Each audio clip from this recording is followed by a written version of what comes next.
So, I'm going to ask the question I ask every week. Are you recording? God, I'm such an asshole. Right, I want to start with something else, just quickly, and then I'll segue into you. So, should we do the thing? Do the thing. Are you ready? Do you need anything? No. Brilliant. Right, let's go. This is the second of a two-part series of military-based information podcasts. The reason I want to do that is because if you think about living a life of regimented rules and expectations, and also pushing yourself forward to be a better human being, every day you are guided. You know where to live, you know where to sleep, you know what to do, you know when to get up, all of that. When you go out into society, again, if you've been in a long time, you probably lost the ability to do that in some way. Now, obviously, the last show we recorded, which is out today, so you'll see this in 2 weeks, but we spoke to Luke, who is literally, as we speak, transitioning out of the Royal Anglians, and he's been there for 12 years. He doesn't seem to have any problems, does he? He's very forthright, he's very positive, and he was a corporal, which means that he had to organise himself, organise other people, and find a plan that worked in all kinds of situations, even, in fact, going to Afghanistan. Today, I want to talk to somebody who sees the other side, but also has walked in their shoes. So, this is Dave Beer. He is, correct me if I'm wrong, the manager for Walking with the Wounded charity for East of England and the London? That's correct, and yeah. the London. And there you are. Right, so before we get to what you do now, I want to regress back in time. You were a member of the Navy, were you not? Yeah, in the Her Majesty's Royal Navy, yeah. Let's put that right, yeah. Yeah, okay, put Her me right. Majesty's Royal Navy. Yeah, no, you tell me when I'm going to get it wrong, because I... Tongue in cheek. Yeah, no, that's fine. No, that's fine, yeah. Okay, what time of life did you join? What was your process through? Okay, so joined as a 16-year-old. Right. 2 weeks after my last exam, Right. found myself on the train off down to Plymouth, handed over to some chief petty officer I seem to remember on a Sunday evening. So not too bad. School playground 17 days before, parade ground 17 days later. So can I ask, was it your decision? My father was keen on me joining. We have military background in the family, so it was part of the journey. Equally, 84 recessions, not a lot of employment. No. Schooling wasn't my favourite thing. Sport was. Safe place, join the Royal Navy, Right. and see the world, of which I did. Safe place, how? Because I guess I was of that nature. My father felt that would be the best place for me, rather than walking the streets of our hometown. Okay, so parental protection. Saw it as a good thing. Yeah, absolutely. Did you fight against it, or did you want? No, not at all. No, you just absolutely. wanted to go. It was needed. There's not a lot in a small Bedfordshire town. No. And so with that, welcomed it. Fantastic. Yeah. So what was your path through? What will? So had a very, very positive 9 years in the Navy. 2 big ships, many big trips. Represented the Navy in several sports. So had a good time. So a very, very positive experience. Perfect. On leaving, floated around for probably 18 months. Really couldn't find substance, some gravity, traction. When you were leaving, yeah. Pardon me if this is not something said, but did you feel institutionalised by a certain way? Not as a 24-year-old or whatever I was. I felt it was just time to move on. In reflection, clearly. Right, okay. So with that comes the learning of adaptation to Civvy Street, when actually the last time you were in Civvy Street you were a schoolboy. Yeah. So, quite a launch. And presumably as well lived with your parents. Yeah. Had no income stream of your own. No. Were you on ships for months at a time, that kind of? Yeah, did some really big trips, Far East, Australia, America, West Indies. Amazing. Yeah, very good. Up to the Arctic, down to the Antarctic, Okay. good times. You speak of that like completely positively. Absolutely, yeah. Right. I do, however, feel that the negativity may have set in after you'd left. So I guess you touch on the fact of being institutionalised. It wasn't until I then went into my next uniform role, which was the prison service, right? And I had a very successful 20 years in that. But that 18 months I floated, there was nothing, no gravity, no traction.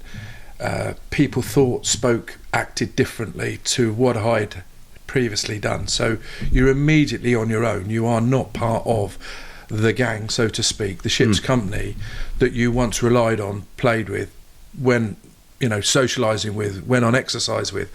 It is a very, very, very, very different circumstance. Yeah. So joining the prison service was similar. My first wing of 15 staff, 11 were service personnel, 6 were sailors.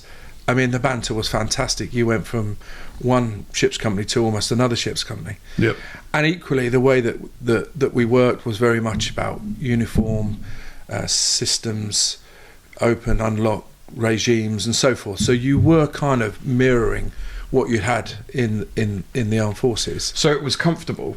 It was a way of living. There. It was a way of living, and surviving. Yeah, absolutely. Mm-hmm. And then you because of the dynamics of the prison service, you basically kept company of your own. Yeah. And that's understandable because of you're in some ways vulnerable if you highlight that you are in the prison service or in the police service. No, absolutely. So with that came then a really productive career. I specialised and went into physical education, went through the ranks, worked in Feltham, which back in the 90s was front page news all the time. Yeah. Wormwood Scrubs, again, high profile jail. Aylesbury, another high profile jail for young offenders, and finished at Woodhill, both in resettlement, and then I went into the security group in the Cat A estate. So it was continual development, but with that became, the fact is that it wasn't what I left, which was the Navy. So in that window of the prison service, some significant incidents happened, both personally and professionally, right, which led to me seeing the demons. I guess that's the best way of describing it. How do your demons manifest? They kick me straight up the backside. No preparation. I generally would wake up in a dark place, live with regret, remorse, sadness, right, loneliness, because men do keep it to themselves, especially men of our age, and it's over 40. Things start to kick. Yeah. So you're still in the prison service. Let's stay there for a minute. So, I mean, finding comfort in a uniform is a blasé way of bollocks really saying it. But what it fingers, did you genuinely feel, or were you cognizant of the fact that those rules and the regulations and the uniform were comforting because you liked the Navy? I guess it was an ideal moment. You assume that once you're in a uniform, especially the Crown's uniform, that everything ticks over. Well, that isn't the case. No. And the more mature and the older you get, you kind of think you're wearing a uniform, but actually it means nothing. And the service has gone through continual change. Some for good, some were not so good. And it came to a point where actually your personal and your professional head were in conflict. And if you're not well either, a decision was made, and I pressed the button and left the service. Was there any help offered by the prison service? No. There was no. I mean, that's only just recently started happening in everywhere. Okay, so you're living with depression. You're fighting your demons, as you call it. Which road did those demons lead you down? I've drank, but I've never used it as a comfort. Okay. I have no addictions. Okay, good. What I do have is a overactive mind, and it draws things forward at a real rate of knots, so to speak. And situations where trust was lost, which is a big thing for the veteran community as well. Yeah. Armed Forces, a veteran community.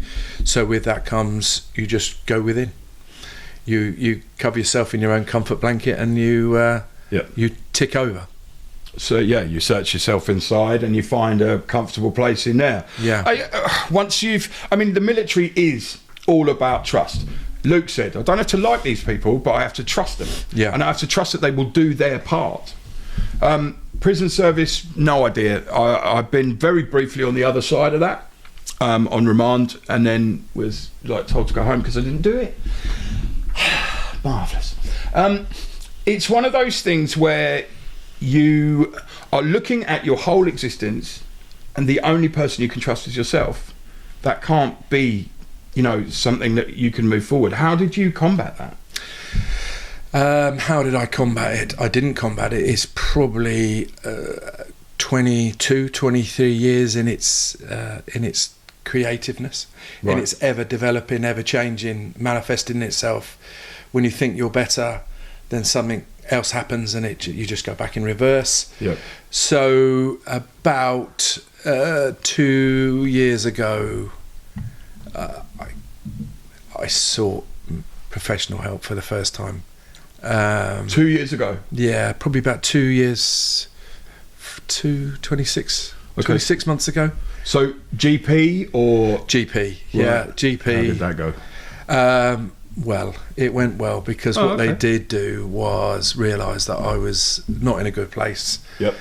And put me on a pathway to where I am now. So I commend the support I was given. Amazing. That's nice to hear that. Yeah. For once.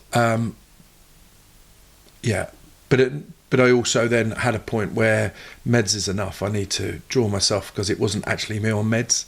Not me as I wanted to be me. Very kind of plateaued. And okay, I can really relate to that. I'm on sertraline now. Yeah. And I am dialing back off it because what I found is that my need to be, pushing forward, to bettering myself is disappearing. Absolutely. It's non-existent. I don't give a shit, about a lot of things. And I don't want to be an anxiety-riddled mess, but I also don't want to be a zombie walking through life like nothing matters. Yeah. Because things do matter. Hence, we're doing a show called 50 and Coping. If I lose my edge on what matters and how things work, then what's the point? Yeah, absolutely, yeah. So I can relate to you with that. So look, I want to talk to you about the charity, though. Yeah. So, as somebody who struggles with mental health still, or obviously it's ongoing, so how do you cope with this? I have a reminder that I haven't been well, and every now and again it reminds me that I'm still not fixed.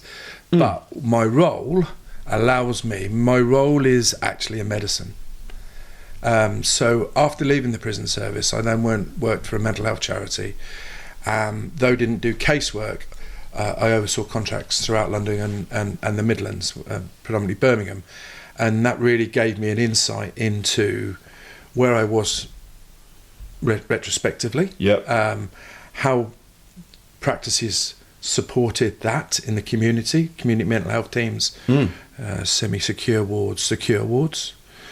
Once that role had finished, I had a really good understanding of the community presence of mental health management and support, which then led to me then taking up this role as the regional manager for Walking with the Wounded, with I wouldn't say I'm an expert by experience, but I have experience both personal and in role.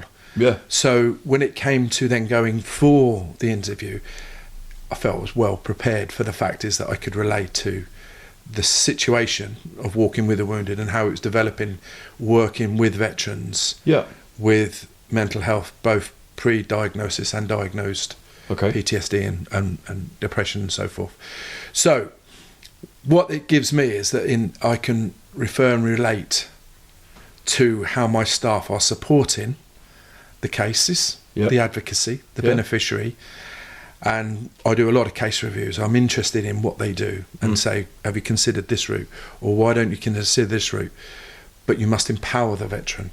You don't do it for them. As veterans, as ex-service personnel, we are led, but equally we lead. That comes with the nature of the beast. Do you think that being a veteran as well, you're empowered by your ability to affect a good result. Where so you're part of a team. Yes, you're giving orders, but you're the one up there doing it. Yeah. And then you come out, and then you're achieving nothing, and you're doing all that. But you were empowered in the army, and there's no empowerment here. So they need to be given the opportunity to do things for themselves. Absolutely, yeah. Now, this is the thing, everyone goes, oh, charity, blah, blah, this and that. It's like, if you haven't got any kind of support system, you can't do things for yourself because you don't know how, or maybe you haven't got the money or whatever. So explain who you work with in this charity, what veterans, so it's obviously mental health before diagnosis and after, but how do they come to you? How do you find them? So the timing of this discussion is fantastic, because yesterday the NHS launched Op Courage. Now, Op Courage is part of the Office of Veteran Affairs. Yep. The minister is Johnny Mercer, a great guy, met him a few times, really proactive in the sense of the veteran space. And with that has come strategies to support veterans, both with their mental health, their physical health, their well-being, homelessness, community support. So it's a big piece of work. There's many arms and legs to this beast, but what it allows is almost a single point of contact that the veteran can refer themselves or be clinically referred by a healthcare professional. Right. It's then reviewed, triaged, and then they're fast-tracked to the right service. Yep. And they're picked up, and we have KPIs to achieve. There's not many KPIs, but one of them is engagement at so many days. Can you explain KPI? So key performance indicators. So if I'm referred to on a Monday, I'm expected to be having contact with a professional of sorts by the Friday. So it's that quick, which is essential, especially when you're unwell. Yeah. So then there's all these different pathways, of which we then work with other partnerships and collaboratives to work on a case by case. So it's a case by individual bespoke advocacy. That's amazing. So then the professionals would be round the table on an MDT under the clinical supervision of a clinical lead, and my guys would then be talking about what we call the social economic needs, so debt, violence, addictions, and all the stuff that compounds their mental health. Yep. So then the clinical understand what's going on social economical, and then my guys will understand where the clinical's going. They will not lead into that, they will just share what developments and relationships they have with the veteran. And so at MDT then they speak openly about the client, and the care plan is then developed. Yep. And they work through the care plan, and then once my guys have finished their work, then that guy is handed over then to a local organisation, perhaps. Yep. Signposted to support them in other needs that may have been identified. So the initial contact is there, the initial care, and then ongoing. Absolutely. Because I've noticed a lot of these things, not necessarily, I don't know deep dive into your charity, but a lot of these things are, a lot of government things are, right, we must be seen to be doing this, so we'll do this for 6 months, we'll put things through, and then the people will come out after 2 weeks and go, well, yeah. But this is one, it's interesting, it's all individual. Every case is taken case by case, looked into, because mental health is so diverse, so different from me to you to George to Lee to whoever. So that's amazing to hear that it's that detailed.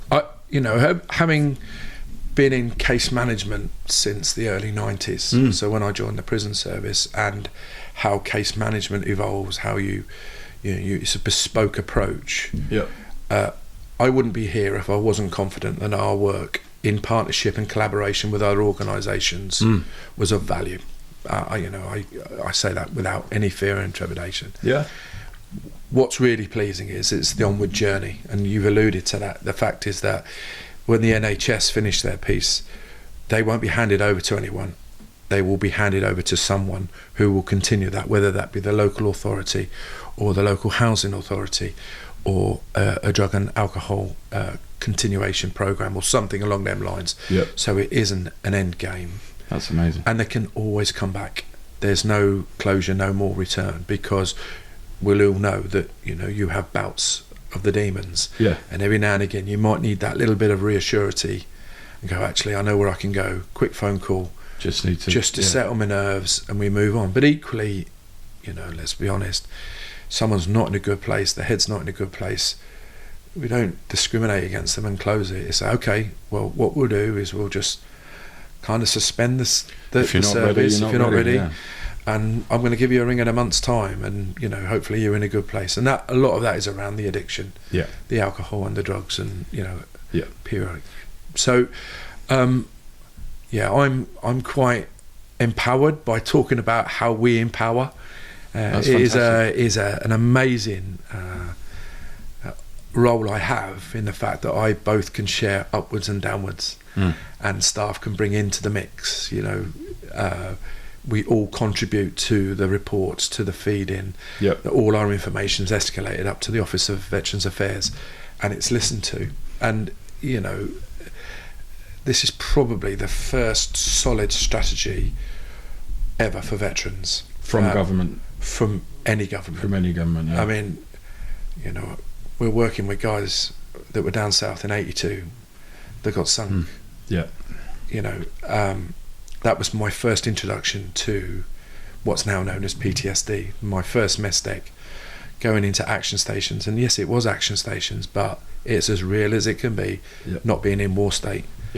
And Opposer of mine just went granite, and that was 2 years after the conflict, and they're still 40 odd years on coping. And I'm very much for the fact is that we've got to identify everybody, every element of age or time that's passed, because a lot of these guys, especially down south, have been living with this for 40 years. So survivor guilt, and that's really something. The pivot point doesn't necessarily need to be their transition out. They may do as you did, float around, either lose their way, but most of them find their way, suppress everything, and then need help later on. And you recognise that. So somebody who's been out for 20 years may need the same treatment, the same care as somebody who's been out for a year, who's lost their way. Yeah. That's amazing that somebody is there for that. Because everyone deals in immediates. When you're, so I'm leaving the army, this affects me then, won't affect me 20 years' time. Yeah, of course it will, especially if you have PTSD or depression, or you come out, you get lost, you form an addiction. There's an awful lot of alcoholism, there's an awful lot of drugs. You said to me this afternoon that 10% of all military people who transition out will need help of some kind. There's a standard understanding that about 10% will need some support. That could be, for instance, we have several services. We have the Op Courage, which is under the mental health umbrella. We have care coordination, and with the IPS. Now, care coordination isn't a clinical pathway. It's more to do with people losing their way, needing some understanding of debt, mortgage management, money management, separation, divorce, isolation.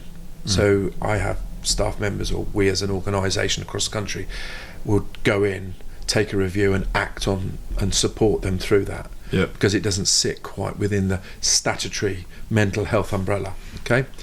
So that's a really good tool, because that stops the escalation into the vulnerable state of mental health. Also, just on a very, Luke said something interesting. He said that his sergeant major told him that come out of the military with a house, make sure that you've got your ducks in a row and all of this.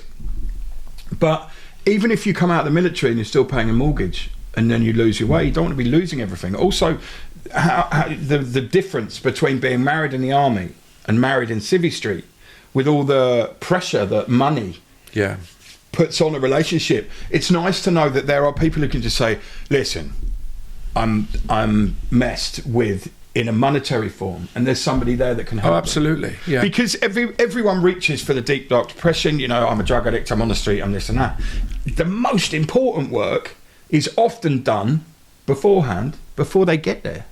Preventative medicine, preventative treatment, care. But just being able to talk about something, I always bang on about vocalization of your problems, because the way I see it and the way that I've experienced it is if I can talk out loud, not even necessarily to somebody. There's a thing about praying, right? Praying doesn't have to be to God. Praying doesn't have to be to anyone. It can just vocalize outside of yourself. And that is beneficial to me mentally. Yeah. Because, I mean, I'm obviously not on my own. I do have people around me, friends and family and all of this. But there are some things you can't discuss as a man. So that's amazing to hear that there are people with veterans, when you come out of the military and you do get lost and then you're waiting for all this time, that backup is amazing.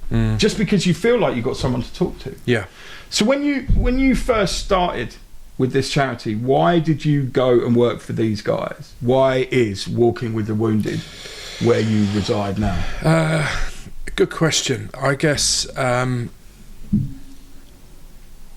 always worked with people, young offenders predominantly, adults, Cat A's. They're all very different in their ways. And equally then mental health in London and Birmingham, street homeless, the addictions. But then there's some crossover. So a lot of those that were homeless in London, through conversation we'd find out where they were ex-service. And now that kind of upset me in lots of ways. Equally, when I joined the prison service, when I came across my first, would have been then ex-serviceman being incarcerated, I was absolutely appalled and going, what the hell's going on here? What are you doing? This is not how we stand. Yeah. But equally, when you look at the backstory, you start understanding. And as I left the prison service, there was an ever-increasing amount of servicemen being placed in custody, generally through violence, drug addiction, alcohol. So it became a kind of I wanted to be part of this. So when this role was advertised, I went for it. I went for it big style and was successful. Yeah. So I guess what I'm bringing to the table is experiences and an understanding and the ability to talk to veterans if they want to talk, but equally my staff, to support my staff getting the best out of the situation. And it be bespoke, it be timely. Yeah. Don't insist. So it's an experience thing. You need to be transient in your humanity. You need to be all things to all men, as much as that is possible. So you're talking to your business people and your staff that have to do this, and this. But then you're also talking to a sailor, a soldier, RAF man who've lost their way as an equal, because you have been that equal. Yeah. And I think we've said it 1,000 times, isn't it? If you can walk in, the person that needs to be dealing with drug addicts needs to be somebody who has seen addiction firsthand, where possible. My brother is a drugs and alcohol counsellor and he runs a team of people doing exactly that up north. And he's an ex-addict. Well, you're not an ex-addict, he's an addict. Yeah. So, it's important that also they see you as an equal, someone who understands. Yeah. So that forwards what you do, surely. It certainly is. And do you make them aware? I think probably by my presence, they pick up pretty quickly that I've served, and that helps. Yeah. Equally, I go back to my time in the prison service. That when lads were put behind their doors, and I went through the ranks, so went from opening doors to running landings, and very quickly you'd look into cells, and very quickly you'd identify who was a service person just by the way they made their bed. Everything squared away, everything tidy, and you then go, served, did you? And they went, and there's the embarrassment about admitting that they'd served. Yeah. So don't worry, it's the courts that sent you to prison, not me. You break the ice on that one, and then I'd say, ex-Matlow. Oh, Matlow's. So immediately there's inter-service banter. Yep. I talk about my time as the head of the gymnasium at Scrubs. At the end of it, most of my gym orderlies were ex-servicemen, because I knew they would tidy up. They would be we put them through from entry level all up to level 3 PT. Some got discharged starting their own businesses. So you got to grab that moment when you've got it, and it's about timing. Yeah, and absolutely. I do think that everyone needs an opportunity, and people do fall back. You help them up, you don't pick them up. That's important. That is important. If you do things for people, they're never going to be able to help themselves. because if you've done it, they haven't learned how to do it. There's a time and a place, and sometimes a bit of strong arming, and other times say, well, when you're ready, we'll have a chat, and then we'll see their intentions. Yeah. Oh, I mean, the old thing, addictions, will drive your behaviour, but there usually becomes a snapping point or a change point. Yeah. And you presumably have seen this 100 times. So people come in at the start of things, and they're not ready. No. And then, but you know that. So, but you don't go, oh, you're not ready, get out. You go, well, I'm going to check on you. They've had lots of knockbacks. Yeah. And so if you deal with them with the same card they've sent me previously, you'll never see them again. Mm. So there is an acceptance. And that's not in everyone's DNA. No. And the good thing with ours is that, we're not a numbers game. We're not an end date game. And that really does impress me. Yeah. It's the fact is you stick with them until you can hand them back to the communities that they once came from, with a little bit of pride and a little bit of honesty, and they take the learning. And I mean, the feedback that we get from our ex-beneficiaries and the written evidence of support is just makes it worth it. Yeah, absolutely makes. And it that worth helps. It. You were suggesting earlier that helps your mental state. Well, because it knows that we've done well. Yeah. And you kind of go, I know where you've been, or I think I know where you've been. I don't know exactly where you've been, but I got an idea, so I'm with you. I mean, I don't do casework, but I do really understand where my staff are taken with some very, very unwell servicemen and women, seriously unwell, frighteningly unwell, and upsettingly unwell. That they are very, very broken people, and yet not many years before, they were serving our country. And they were proud. And they wore their uniform and they built their boots, and they just had really lost their way. So, can I ask a question? It's something that's always made me wonder. Say you're in any part of the armed forces and you're trained in unarmed combat and you're trained to be a specialist in something, or on a blase where you are trained to go and kill people. How does any military expect people who have that ability and that mentality and the back support of orders and a place to go, how are they expected just to switch? Because you said to me you got given a train ticket and waved goodbye. Do you know what I mean? Yeah. It's a little bit more involved this time. But Luke said, obviously, the officers get a lot more than say an NCO would get. And some of the privates don't get anything, that's it. Yeah, I mean, it is. I'd be wrong to comment. My view is that we just pick up people when they come to our how the armed forces and the Ministry of Defence manage that transition that needs to improve. There's no question. I don't have a rhyme or reason or an answer to give suggestions. No. My view is that at last we have a strategy and a operations to deal with those that have served who fall unwell. So now there's light where before there was none. Yeah, there's a confidence That's awesome. that if you, as we grow as a strategy, not just as an organisation or a partnership with the NHS or the wider core work, the employment staff look for roles for veterans that we work with. As we grow, trust will grow and develop, and then they'll know that if they get a bit stuck, they can pick up the phone and say, look, what's your thoughts? Or equally, go to the doctors and say, I'm really struggling here, and they've got veteran aware doctors now, so they sign up for to be identified as a veterans aware practice. So with that grows arms and legs of if you're going in, you're a veteran, okay, well, we know where we can signpost you to be supported. Just the GPs having that knowledge, which normally they blanket everyone in together because they don't have any other way of dealing with it. But now there are signposts, there are places to go. That's impressive, because I've never heard about any of this, because it's relatively new, is it not? Well, it's new. We're Op Courage, but what we had previously were pilots, high intensity service pilots. So that was about the learning. So in the Walking with the Wounded is in the northeast, the northwest, east London, southeast and southwest. So we're in partnership with the NHS. So we are regionally based. So with that becomes the growth and spreading the message. Yeah. The Northeast and the Northwest have been around a bit longer than the East. So what's happened is that we as an organisation have captured all the data, so to speak, our efforts.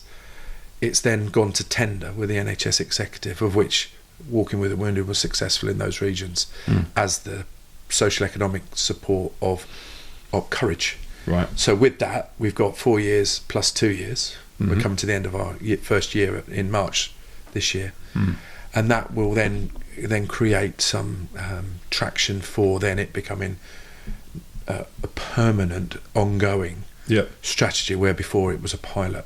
So again, with most things, it's data capture, evidence.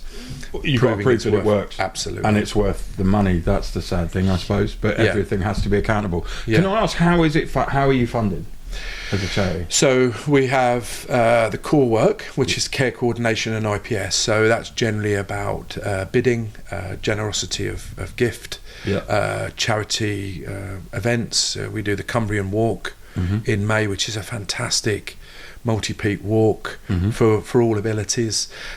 We just finished in December the Walking Home for Christmas, and your man was well, you've been on 2 walks with me at home, in which we raise a good amount of money, which then supports the veterans. And then we have the contractual stuff with the NHS, so that's kind of that's a different business line. And then we have the actual charity so side. Fundraising and gifting and so forth, and that pays for the core staff. Cool. So as a charity, we're always looking for money, and you know, anyone out there that would like to support us, please do. Because how do they do that? Well, the easiest route or the first route would be to visit our websites. Yeah, cool. And in there has all last year's events, and gets a resume of what we did and what we raised and where it will go. And this year, I think we've already published what our major events are for 2024. And equally, at any point you can do an event. It is about just giving an opportunity and taking an opportunity with us. Yeah, cool. I will put the website down, but I don't want to say it just in case I get it wrong. www.www.org.uk. I would have got that wrong. You're right, don't you?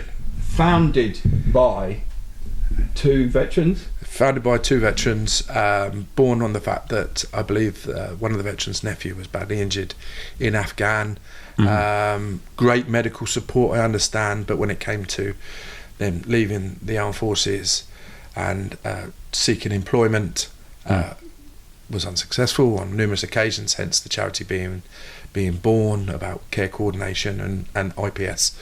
So our core function has always been about care coordination and employment for veterans. So the start of things, the embryo, was actual need. Real identified people. Need, yeah. Right. Identified need, great. Now, a lot of charities that's a terrible thing to say. Right, there are some charities in the world that seem outwardly are more about status than they are about what they're doing. When I looked into your charity, I got excited when he talked about who you were and what you were doing, and I said, look, we need to do this.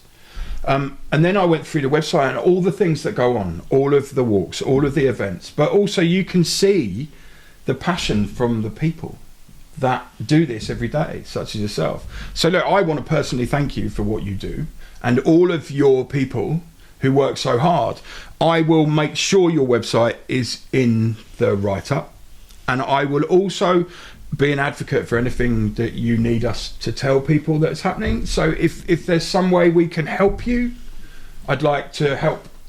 Well, just by us having this conversation and people viewing, we'll have a better understanding of what we as a charity do. It is about reaching out and influencing, and influencing by understanding, influencing by raising money, influencing by considering being a corporate sponsor. We survive on goodwill and effort. And whilst we are raising money, on a daily basis, I am authorising what's called QRF, Quick Response Funds, which is unrestricted funding that we've raised. So my staff will come to me and say, we need a food voucher for a veteran that I'm working with. Boom, I'll authorise it. We need some white goods. Boom. But we also link with other charities that are gracious enough to buy veterans computers so they can then go and do coursework, so they can be more educated and ready to go back into the employment market. So Perfect. It is about us just working in collaboration. There are so many tendrils that come from your charity, and that in itself suggests that people trust you to do what you do. Yeah, I think we're very, very, very transparent. I mean, you know, ask me a question and I'll tell you no lies. I mean, I'm very much about the fact of this is actually happening. You know, we think there's about 1.7 million veterans in the country. Now, the majority of them won't need our support, but they might need our support. So then when they know where they can go, we can then work in collaboration with other organisations. But then look at that's a community approach, isn't it? Yeah, and a community. The loss of community in this country is huge. And then, you know, coming out of the military community into a place of loneliness is going to lead to some badness. Yeah. Can I touch on one thing about all of this? The homelessness that I was talking to a couple of veterans who have friends who choose to be homeless. Do you have an insight into that? Are you allowed to talk about that? I have an insight into that. Would you mind sharing that with me? I have an insight that based on my prison experience, my community experience, and my current role. Okay. And again, it goes back down to trust. And, you know, irrelevant of which service you served in, you are given the skills to survive in the majority of circumstances. And if you choose, you probably will want to live on your own, not bothering anyone, and so forth. Now, that's hard to digest for the majority of people, but that's based on conversation. And there is servicemen out there that I've met. I've not met any women, but servicemen out there that would rather live under a tent in a little wood somewhere, and maintain some securities rather than go into mainstream. And that's a difficult topic, but that's based on my experiences. Because when you can rely on yourself and you don't have to trust society, you don't have to trust the structures involved in that, you can be the person you were, however frowned upon it might be from that society. Do you know what I mean? I just think, I mean, that is my view. No, I understand it's your opinion. You know, you know, it probably sits not well with the majority, but there is cases. I just, I mean, you know, some people need to be left until they can find a way to build trust with people like yourselves to get back, not necessarily back into society, but just back where there is some support. We work with homeless veterans. We just ask them to be at a place so we can carry on their casework, and they're there, and they want that, and then they go back, and that's fine. We're not telling them what to do. We're asking them or empowering them to do that, and then they'll form a decision on what they want to do. But then, so if they came to you after a certain amount of time and they said, look, you know, I need to have a house or a place. We would work on their behalf. You would help them do that. It's amazing. But it's proving where they've been. That's the big thing. Where have you resided to warrant this local authority supporting you? So it is a slow train. But there is now another strategy within the ops strategy about that, veterans housing. So, you know, it generally means that we might need to relocate that veteran, and then the veteran will say, well, yes, I'll relocate to somewhere totally different. Again, it's choice and empowerment to that. But then presumably if there was veterans housing, maybe there may be a community of other veterans. Would that, I mean, if they were looking for that? Not every veteran wants to be surrounded by veterans. No, that's very true. I realised that might not have been the right thing to say. No, but it's a fair point. I mean, not all of us want to be back. I mean, you know, I've only regarded myself as a veteran only in the last couple of years. I just served in the Royal Navy. I didn't see myself as a veteran. A veteran was once seen as an older man Yeah. A veteran's now someone that could have done a couple of years and a couple of tours out in Afghan and be a broken person. Yeah. That's a veteran as well. Guidance is 1 day service and got a verification of service, so an ID number. Yeah. Of which we will work on them because they could have been discharged through no fault of their own. Eczemas, torn ligaments, and got rid of in no period of time. And if they're not in a safe place mentally, their careers have been taken away from them, or they've been removed through no fault of their own or a misunderstanding. So there's lots of dynamics. So a veteran is someone that has served. Perfect. Sadly, we have to end. It's been good. I'm so glad that you came to see us. I appreciate the opportunity. Thank you. I appreciate you coming.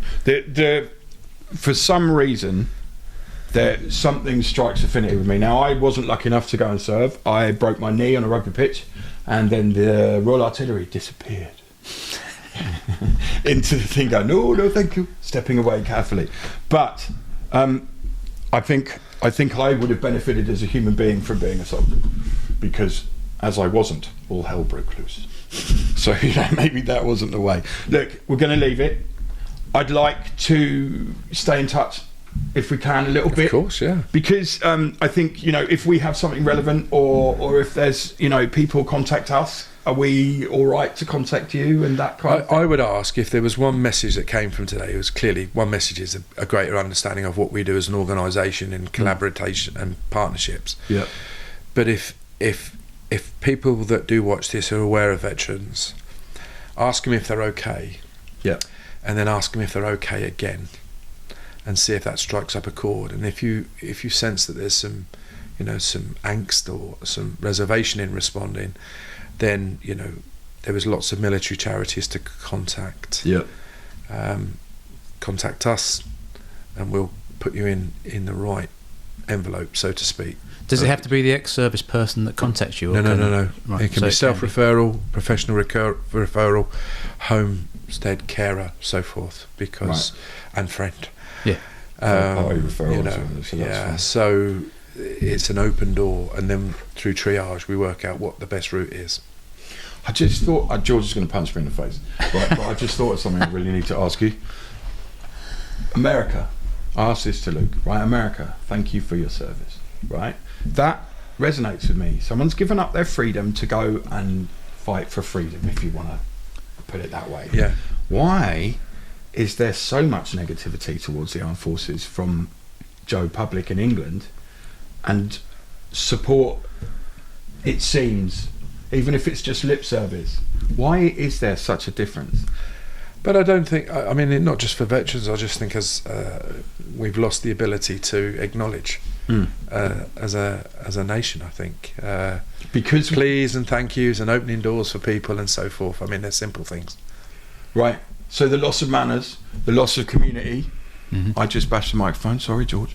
I think if you lose the, what is the word I'm looking for? If you lose the standards of society, and that's not imposing people. You can't do this, you can't do that.